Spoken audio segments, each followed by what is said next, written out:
Bonjour à toutes et à tous, je suis ravi de vous retrouver pour cette nouvelle vidéo de formation en immobilier qui aborde en fait tous les nouveautés hein, de l'immobilier de l'année 2024. En tout cas, on va aborder ici dans cette vidéo un sujet qui est quand même très prégnant, celui de la location saisonnière touristique. En effet, c'est souvent une problématique que l'on rencontre dans tout un tas d'activités, en tout cas quand je forme sur ces sujets, on la voit à la fois dans la transaction, puisqu'un transactionnaire a plutôt tendance à orienter son client, et puis bon bah c'est intéressant, monsieur, madame, vous pouvez faire de la location saisonnière dans cette copropriété.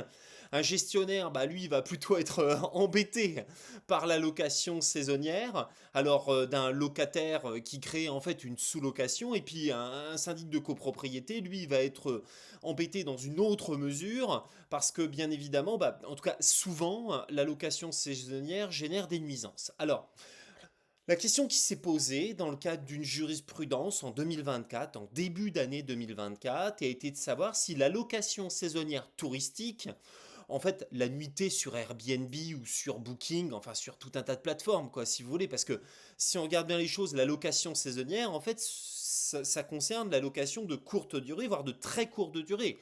Ce qui relève du qualificatif de LMP, LMNP, c'est des problématiques fiscales. Ça n'a absolument rien à voir avec la notion de location saisonnière, à proprement dite. En tout cas, la location saisonnière regroupe absolument toutes les locations à partir du moment où elles ne dépassent pas 90 jours consécutifs. Bon, c'est ce qui relève de la loi Houguet, en tout cas. Alors, la question qui se posait dans le cadre de cette jurisprudence, qu'on va bien évidemment étudier, c'est de savoir si la location saisonnière est une activité commerciale ou une activité civile. Et c'est vrai que cette vidéo est intéressante en ce qu'elle apporte quand même à la fois un raisonnement, elle apporte un raisonnement global sur l'autorisation ou pas de la location saisonnière dans une copropriété, notamment à l'aune désormais de la qualification qui lui est donnée par la jurisprudence. En effet, quand on met en location son bien immobilier, bah, vous le savez, il y a plusieurs types de location applicables. On va, en tout cas, que l'on peut choisir. On peut choisir la location à usage d'habitation, bail de 89, c'est la loi Mermaz. Soit en meublé, soit en nu. On peut choisir le bail mobilité qui est issu de la loi Allure. Non, loi Elan, je crois, le bail mobilité. Bon, bah, c'est un bail un peu spécial qui est en meublé lui aussi. On peut choisir le bail étudiant et puis on peut choisir la location saisonnière. Et donc, dans ce très intéressant arrêt du 25 janvier 2024, c'est un arrêt non publié, la troisième chambre civile de la Cour de cassation confirme la tendance récente de sa jurisprudence quant à la qualification de l'activité de location saisonnière touristique. La seule question qui était posée dans cette jurisprudence, dans cette décision de justice, puisque quand on va devant la Cour de cassation, on pose une question à la Cour de cassation. Et la Cour de cassation répond uniquement à cette question. Et la question qui était posée, c'est la location saisonnière de tourisme est-elle civile ou est-elle commerciale? C'était la seule question qui était posée ici en la matière. Bon. Donc, la détermination de la nature de l'activité de location saisonnière civile ou commerciale est primordiale en droit de la copropriété. Parce que, comme vous le savez peut-être, une copropriété, eh bien, c'est un ensemble immobilier collectif organisé au travers d'un règlement de copropriété qui est en fait un contrat pluripartite et dans lequel on retrouve une notion qui est très importante mais qui se voit pas forcément beaucoup, c'est la notion de destination de l'immeuble. Attention, je ne parle pas de destination des lots, je parle de la destination de l'immeuble. Ce qui est vraiment très important. On vous voyez toujours ça dans un règlement de copropriété. Je donne un exemple, cette copropriété est à destination d'habitation résidentielle. Bon, bah, là, voilà. Sont interdits les activités commerciales et professionnelles. Ça, c'est la destination de l'immeuble qu'on peut retrouver souvent.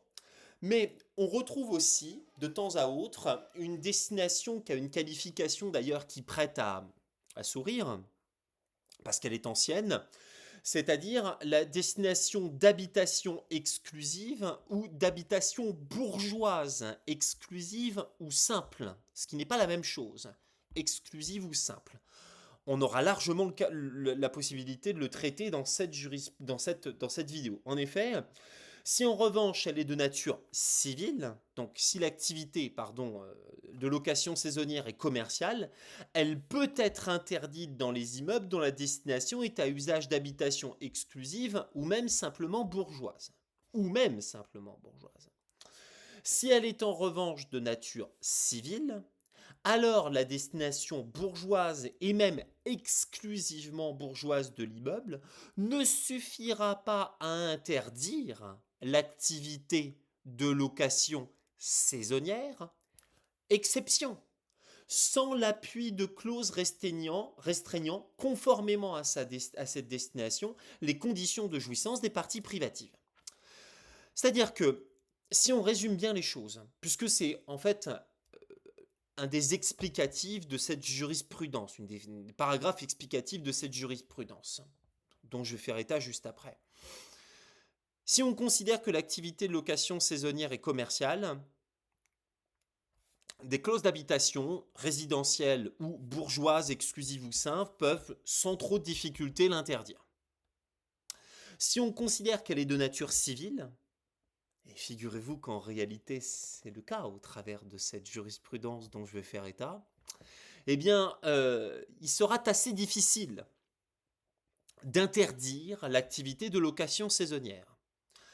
En effet, comment dire, le seul moyen serait qu'une clause du règlement de copropriété, on le verra dans le cadre de, comment dire, de l'explication de toute cette jurisprudence, qu'une clause du règlement de copropriété vienne strictement préciser que la copropriété est résidentielle avec une clause d'habitation bourgeoise exclusive. Qu'est-ce que ça veut dire, clause d'habitation bourgeoise exclusive? Ça veut dire qu'en réalité, le seul moyen d'occuper l'immeuble, c'est de l'occuper à titre de résidence principale, en tant que propriétaire ou locataire, ou alors en tant que résidence secondaire. Mais certainement pas d'en faire, une activité de location saisonnière. Donc, cette jurisprudence, en fait, elle va venir assez chambouler, en fait, les assemblées générales des copropriétaires, mais même aussi le raisonnement qu'auront les syndics dans l'approche donnée à la location saisonnière. En effet, aujourd'hui, dans bon nombre de copropriétés, la destination de l'immeuble n'est pas bourgeoise. Elle n'est pas forcément d'ailleurs résidentielle, exclusivement résidentielle. Et donc, vous voyez souvent des règlements de copropriété rédigés de telle sorte que c'est une copropriété à usage d'habitation dans laquelle est par exemple proscrite, interdite les activités professionnelles. Bon, mais une activité professionnelle, c'est l'activité d'un avocat, d'un architecte, d'un médecin, mais c'est pas forcément une activité de nature civile telle que la location saisonnière. En tout cas, c'est pas considéré comme étant professionnel, la location saisonnière. Et donc, dans ces conditions-là, ben, cela entrouvre une voie énorme, vraiment une autoroute vers la libéralisation de l'activité de location saisonnière, ce qui obligera bien évidemment les copropriétés et les assemblées générales à venir modifier la destination de leur immeuble lorsqu'ils souhaitent interdire l'activité de location saisonnière de tourisme, donc qui est désormais considérée comme étant une activité civile. Donc là, je vais faire état de la jurisprudence dont il est question. Un copropriétaire entendait par voie de justice faire cesser une activité de location touristique dans un lot de l'immeuble en raison d'une clause du règlement de copropriété prohibant l'exercice d'une activité commerciale ailleurs que dans les lots de rez-de-chaussée. Ça doit d'ailleurs vous interpeller parce que si on est dans l'interdiction d'activité commerciale en dehors d'un lot de rez-de-chaussée, on est vraisemblablement dans une copropriété à destination bourgeoise simple, puisque sont autorisées ces activités commerciales au rez-de-chaussée mais interdites dans les étages, ce qui était évident. Donc, La Cour d'appel, saisie du litige, avait alors considéré que malgré la clause, l'activité n'était pas interdite, car elle ne pouvait être qualifiée de commerciale, faute pour le demandeur de démontrer que le bailleur fournissait à ses locataires de passage trois des quatre services retenus par l'article 261D du Code général des impôts pour permettre la qualification para-hôtelière et par conséquent commerciale. Donc, on nous redonne une information. Pour que ce soit considéré comme étant commercial, il faut fournir aux locataires de passage trois des quatre services retenus par l'article du Code général des impôts cité ici. Le pourvoi en cassation était ainsi fondé sur la violation de l'article 1134 du Code civil, du fait de la violation du règlement de copropriété et de la fausse interprétation de l'article 261D du Code général des impôts. Sur ce pourvoi, la Cour de cassation confirma la solution par la Cour d'appel, la solution de la Cour d'appel, qui avait pu exactement déduire des faits qu'elle avait souverainement relevé que l'activité n'était pas de nature commerciale. On continue.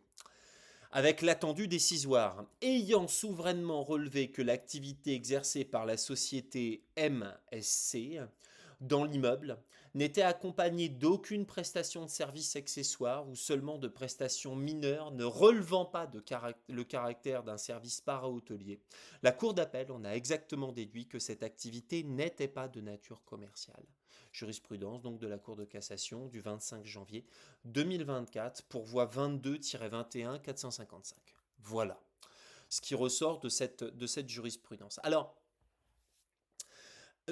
cette jurisprudence ne répond pas à la question, c'est très important.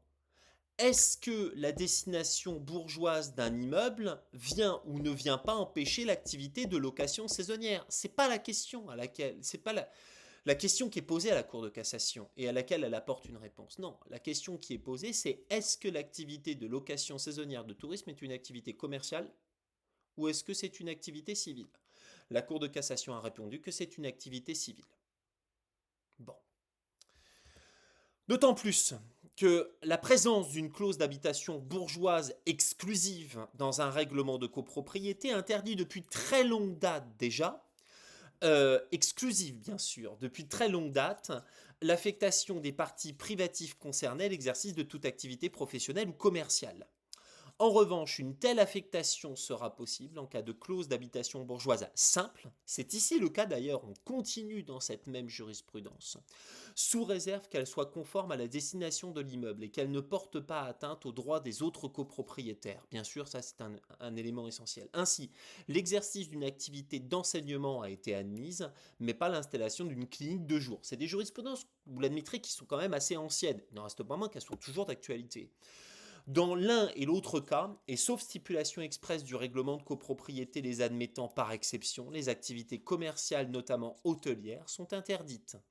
Tel est notamment le cas de l'activité commerciale de location d'un lot à la journée ou à la semaine.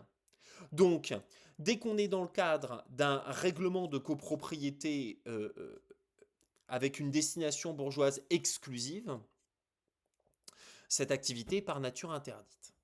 Alors, si on continue encore une fois, effectivement, dans l'étude de l'arrêt dont il est question de 2024, il est important de retracer jusqu'à l'arrêt de la Cour d'appel. Parce qu'en effet, la Cour d'appel, la question se pose, est-ce que cette copropriété était à destination bourgeoise? Donc j'ai retrouvé l'arrêt de la Cour d'appel, et l'article 19 du règlement de copropriété de cette copropriété dont il est question nous dit quoi? Article 19, location, précise que les copropriétaires peuvent louer leur appartement comme bon leur semblera, à la condition que les locataires soient de bonne vie et de bonnes mœurs. De bonne vie et de bonnes mœurs. Pourquoi? Parce qu'en fait, à l'origine, la clause d'habitation bourgeoise, elle était là pour empêcher la prostitution dans les immeubles collectifs. Il stipule que la transformation des appartements en chambres meublées pour être louées à des personnes différentes est interdite, mais que les locations en meublé par appartement entier sont autorisées. Il résulte de ces éléments que la clause d'habitation bourgeoise n'est pas exclusive. Donc, à la lumière d'une clause d'habitation bourgeoise qui n'est pas exclusive, eh bien, dans ces conditions-là, on a pu considérer que cette activité qui est désormais de nature civile, location saisonnière de nature civile, s'il n'y a pas les prestations dont on a parlé au début, eh bien, elle ne peut être interdite par le règlement de copropriété. Ça suppose aussi, comme les jurisprudences antérieures, qui se retrouvent d'ailleurs caractérisées dans toutes ces jurisprudences dont je fais état ici. Alors ce ne sont pas des arrêts de la Cour de cassation, hein, ce sont des, euh, des jugements du tribunal judiciaire de Paris qui sont quand même là pour le coup assez récentes, mais eh bien, dans la même veine, on considère que dès qu'on se retrouve en face d'une clause d'habitation bourgeoise exclusive, avec une copropriété qui est à usage résidentiel, eh bien dans ces conditions-là, même cette activité qui peut être considérée comme qui est considérée désormais comme étant de nature civile, pourrait être interdite. Voilà toute la subtilité de cette jurisprudence à laquelle il ne faut pas simplement se fier. En fait, il faut additionner cette jurisprudence à d'autres jurisprudences, celles notamment sur les clauses d'habitation bourgeoise, pour faire en sorte de trouver le lien entre cette activité qui est désormais de nature civile, qui, il faut quand même le dire, et vous savez, euh, bah, quand même va largement libérer l'exercice de cette activité dans les copropriétés, et puis, eh bien, les autres, comment dire, et les autres copropriétés qui, elles, sont quand même assez réduites, où là, il y a une clause d'habitation bourgeoise exclusive, résidentielle et exclusive. Et là, pour le coup, bah là, l'activité sera désormais interdite. Alors, toute la question, bien évidemment, et on en termine là, c'est de savoir bah, comment on fait pour faire évoluer un règlement de copropriété pour interdire ou alors autoriser. Tel est l'objectif des copropriétaires en la matière comment dire, une activité de location saisonnière, eh bien dans ces conditions-là, il faut en passer automatiquement par une assemblée générale des copropriétaires, et je dis bien normalement, tel que le réclame la loi de 65 sur la copropriété, vu qu'on vient changer la destination de l'immeuble, bah, cela réclame normalement un vote à l'unanimité. Voilà. Donc quelque chose qui n'est pas forcément facile à obtenir, vous vous en doutez. Bon. Alors, j'en ai terminé pour cette vidéo de formation qui, une nouvelle fois, continue à aborder des sujets de l'actualité 2024 de l'immobilier. J'espère que vous avez pu apprécier son contenu et je vous souhaite de passer une excellente journée ou une excellente soirée. Je vous dis à tout de suite ou à plus tard bah, pour la prochaine vidéo. Au revoir.